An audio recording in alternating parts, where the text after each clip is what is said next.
বাংলায় কথা বললেই বাংলাদেশি, সেই সন্দেহে এবার হরিয়ানায় আটক নদিয়ার চাপড়ার 15 জন পরিযায়ী শ্রমিক। পরিবারের সদস্যরা খোঁজ নিয়ে জানতে পারেন হরিয়ানা পুলিশ তাদের আটক করেছে। ভারতের নাগরিকত্বের প্রমাণ দেওয়া সত্ত্বেও তা গ্রাহ্য করা হয়নি বলে অভিযোগ। কাজে গেছে ওখানে, দীর্ঘ 15 বছর ওখানে কাজ করছে। কাজ করার পরে গত 4 দিন হলো নিখোঁজ হয়ে যায়। নিখোঁজ হয়ে যাওয়ার পরে ও ছাড়া লোকাল থানায় ওখানে খোঁজ করে দেখা যায় তাকে পুলিশ গ্রেপ্তার করেছে। গ্রেপ্তার ওর ফ্যামিলি আছে ওখানে, আমার ভাইয়ের ফ্যামিলি আছে। তো ওখানে আমার ভাই 3টে ভাই আছে ওখানে। তো ওদের ফ্যামিলি খোঁজে লোকাল থানায় গিয়ে দেখা যায় যে ওদের গ্রেপ্তার করা হয়েছে। অন্যদিকে মুম্বাইয়ে বাংলাদেশি সন্দেহে গ্রেফতার গোপালনগর থানা এলাকার আকাইপুরের যুবক বিবেক গোস্বামী।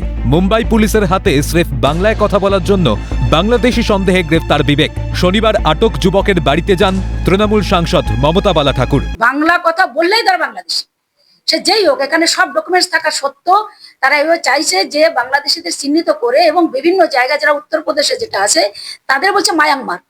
স্বীকার করো, তার 40 থেকে 50 বছর সেখানে তারা বসবাস করছে, ভোট দিচ্ছে এত বছর ধরে। সেখানে একটা ভিডিও আমরা দেখেছি যে থানা থেকে যে ভিডিও করেছে, বলছে প্রেশার করছে যে তোমরা স্বীকার করো যে তোমরা রোহিঙ্গারা এখানে এসছো, এখানে থাকো।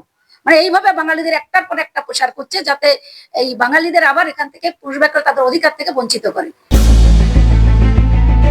বাংলাদেশি সন্দেহে আটকের পাশাপাশি এবার চেন্নাইয়ে পরিযায়ী শ্রমিকদের বেধড়ক মারধরের অভিযোগ। মুর্শিদাবাদের 12 জন শ্রমিককে মারধর, তারা বাঙালি, তাই তাদের মারধর করা হয়েছে বলে জানান আহত পরিযায়ী শ্রমিকরা।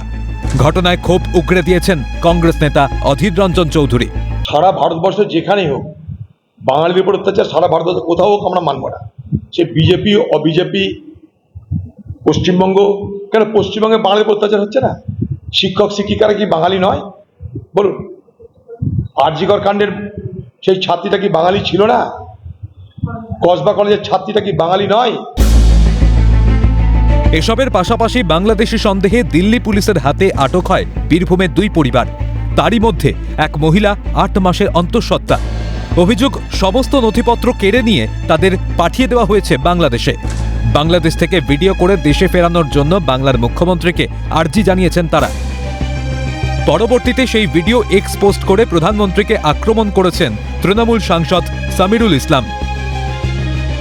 বাংলা বললেই নাকি ধরপাকড় ভিন রাজ্যে, যার প্রতিবাদে ইতিমধ্যেই রাজপথে নেমেছিলেন মমতা বন্দ্যোপাধ্যায়। এদিকে এরাই এ রাজ্যে ভোট অস্ত্র বলে পাল্টা দাবি বিজেপির। এখন এই দুইয়ের চাপে পরিযায়ীদের ভবিষ্যৎ কি, তা নিয়ে উঠেছে প্রশ্ন। ক্যালকাটা নিউজ।